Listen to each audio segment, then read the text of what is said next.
या देवी सर्वभूतेषु माँ चंद्रघंटा रूपेण संस्थिता नमस्तस्ये नमस्तस्ये नमस्तस्ये नमो नमः। आज 24 सितंबर बुधवार का दिन, नवरात्रि का तृतीय दिवस। तृतीय दिवस माँ चंद्रघंटा को समर्पित है। बुधवार का दिन भगवान गणेश जी के लिए समर्पित माना गया है। भगवान गणपति का आवाहन करते हुए नवरात्रि के तीसरे दिन की कथा का आरंभ करते हैं। ओम गण गणपते नमः। आइए भक्तों, आज माता चंद्रघंटा को समर्पित एक दिव्य कथा का आरंभ करते हैं। सृष्टि के आरंभ से लेकर आज तक जब जब अधर्म बढ़ा है और धर्म डगमगाने लगा है, तब तब माँ दुर्गा ने विविध रूपों में अवतार लेकर दुष्टों का संहार किया है और भक्तों की रक्षा की है। नवरात्रि के तृतीय दिवस माँ चंद्रघंटा के दिव्य स्वरूप की पूजा की जाती है। माँ का यह स्वरूप अत्यंत तेजस्वी, वीर और भय हरण है। उनके मस्तक पर अर्धचंद्र से सुशोभित घंटे का चिन्ह है, जिससे उनका नाम चंद्रघंटा पड़ा।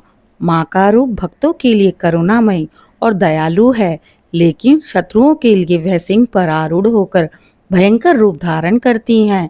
उनकी कथा केवल पौराणिक आख्यान ही नहीं, बल्कि मानव जीवन को यह प्रेरणा देती है कि भय का अंत केवल साहस से होता है और कठिनाइयों का समाधान धैर्य और पराक्रम से ही संभव है।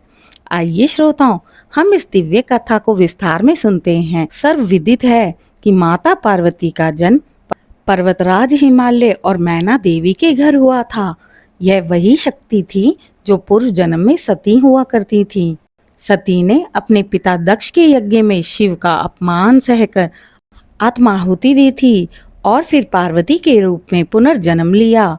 पार्वती ने निश्चय किया कि वह पुनः भगवान शिव को ही पति रूप में प्राप्त करेंगी। इसके लिए उन्होंने ब्रह्मचारिणी स्वरूप में कठोर तपस्या की। उनकी तपस्या से प्रसन्न होकर भगवान शिव ने उन्हें स्वीकार किया। इस प्रकार दोनों का विवाह संपन्न हो पाया। विवाह का दिन आया। भगवान शिव अपनी बारात लेकर हिमालय के महल में पहुंचे, लेकिन उनका रूप इतना विचित्र और भयानक था कि सभी उपस्थित लोग भयभीत हो उठे। शिवजी भस्म से लिप्त थे, शरीर पर बाघ की खाल थी, गले में सर्पों का हार, मस्तक पर जटाओं में गंगा और चंद्र, और उनके साथ भूत प्रेत पिशाच और अघोरी गण। यह दृश्य देखकर पर्वतराज हिमालय और रानी मैना स्तब्ध रह गए। मैना देवी ने अपनी पुत्री से कहा, हे पुत्री, ये किस प्रकार का वर तुमने चुना है? इनके रूप को देखकर तो कोई भी कन्या भयभीत हो सकती है। उस समय पार्वती जी ने अपने सौम्य स्वरूप को त्याग कर चंद्रघंटा का भव्य और वीर रूप धारण किया।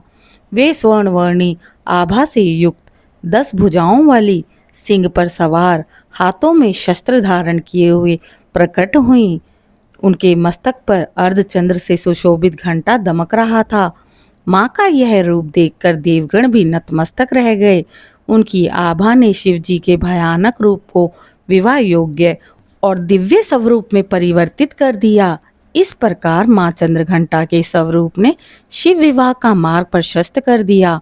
समय बीतता चला गया और इस प्रकार दूसरी तरफ महिषासुर सहित कई दैत्यों ने पृथ्वी और स्वर्ग पर अपना आतंक बढ़ा दिया था।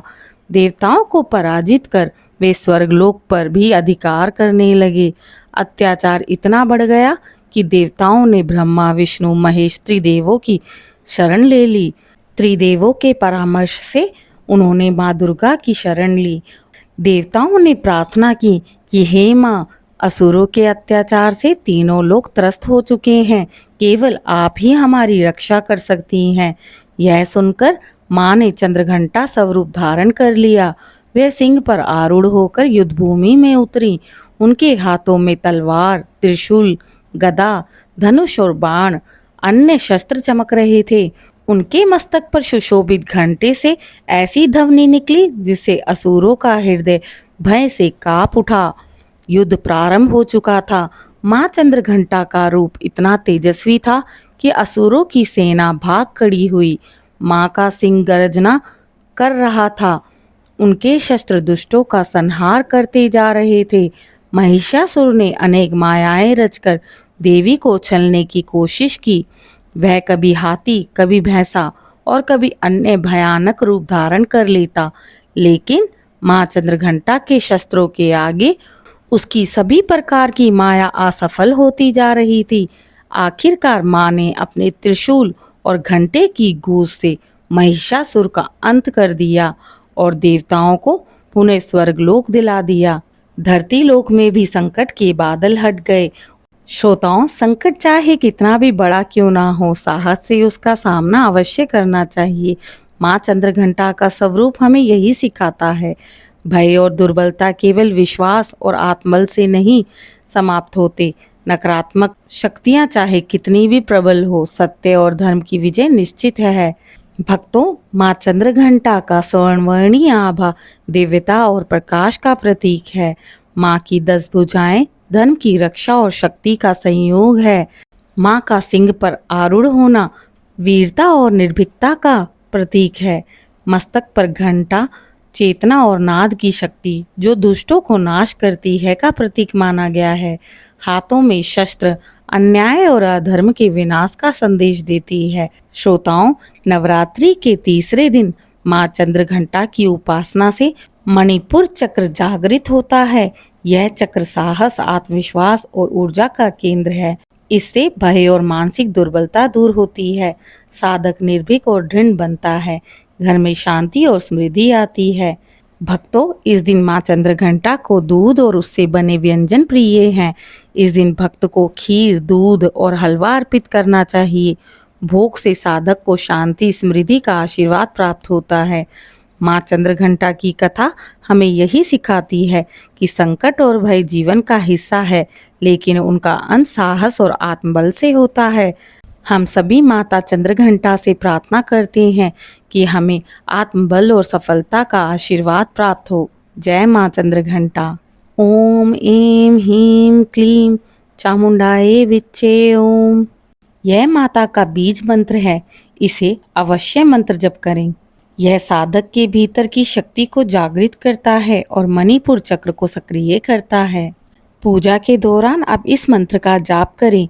वंदे वांछित लाभाए चंद्रधृकृत शेखराम सिंहारूढ़ा चंद्रघंटा यशस्विनीम।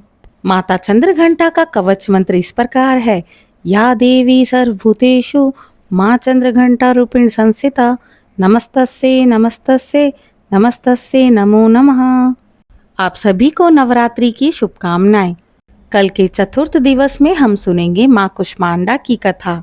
इस प्रकार की धार्मिक कथाओं को सुनने के लिए आपके अपने चैनल दिशा स्पिरिचुअल को लाइक, शेयर, सब्सक्राइब करें। हो सके तो अपने प्रियजनों, मित्रों से साझा करें। कमेंट में जय माँ कुष्मांडा जरूर लिखें। जय माता दी।